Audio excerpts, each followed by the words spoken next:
Hey everyone, Arashi here, back again with another upload. Today's video is based on a question that I saw not too long ago on, I can't remember what I saw it on, but I'm just going to answer. Essentially, the question was, why was Darth Vader seen more in control of his power than Anakin Skywalker? And the answer to that's actually very simple and pretty straightforward, but I know a lot of new Star Wars fans are out there, so when I see these kind of questions, I do want to try my best to answer them. But before I get into this video, I do want to say I am currently working on the next Can a Sequel Characters Be Redeemed Part 3? Well, Part 3, Part 2 for Kylo Ren, because I did the video not too long ago and that was actually just Part 1 of that, so it wasn't such a long video. And I'm putting myself through the stress of actually watching all the sequel movies over again. Yes, the sequels over again, just so I can make this video. So please bear with me, guys. I'm taking my time. I'm really putting in my effort for this one. But anyway, let's get into this video topic. Now, the reason why I believe this topic is actually very important for Star Wars fans to understand in general is just because of the sheer nature of learning what the light side of the Force is and what the dark side of the Force is.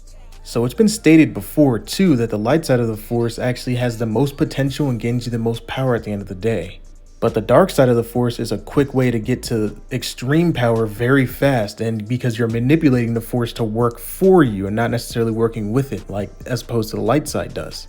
The dark side allows you to jump and make leaps and bounds in power compared to the light side, but the light side, eventually the overall potential of staying with the light side, and once you learn to understand the Force fully, it takes a longer time, but eventually you'll be just as strong, if not stronger, than any Sith out there.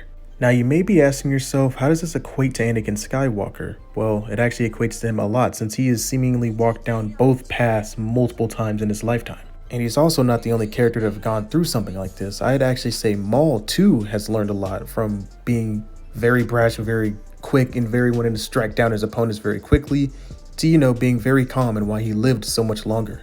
Even up to his capture on Mandalore, during the Siege of Mandalore with Ahsoka, he actually was very calm during that moment. But anyway, this video is not about him, so.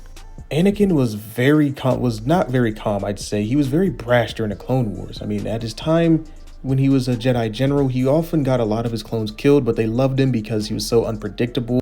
And he was always leading on the front lines along with the clones, so his life was in danger the same as them. And he also protected his clones the best he possibly could, because Anakin knew what he was asking of his clones, and he didn't want to necessarily have them make that sacrifice without him taking the same amount of risks. And whether it be luck or sheer will, sometimes his plans absolutely failed, and but more often than not, his plans actually worked out for the betterment and got the win. One of the few times I can actually point out when it failed was actually when he had to go fight Count Dooku the first time as a Padawan. During the Battle of Geonosis, he actually was very quick to disregard what Obi Wan had to say and to fight him together. He went ahead and tried to take him on himself. And that was because he was so blinded by the rage of seeing Padme fall out the ship, he had no idea what had happened to her, so he was so blinded by rage that he wanted to just jump in and take on Count Dooku right away. And here he overtrusted his abilities and completely failed at the moment, and actually even lost his arm in the process, as we all know.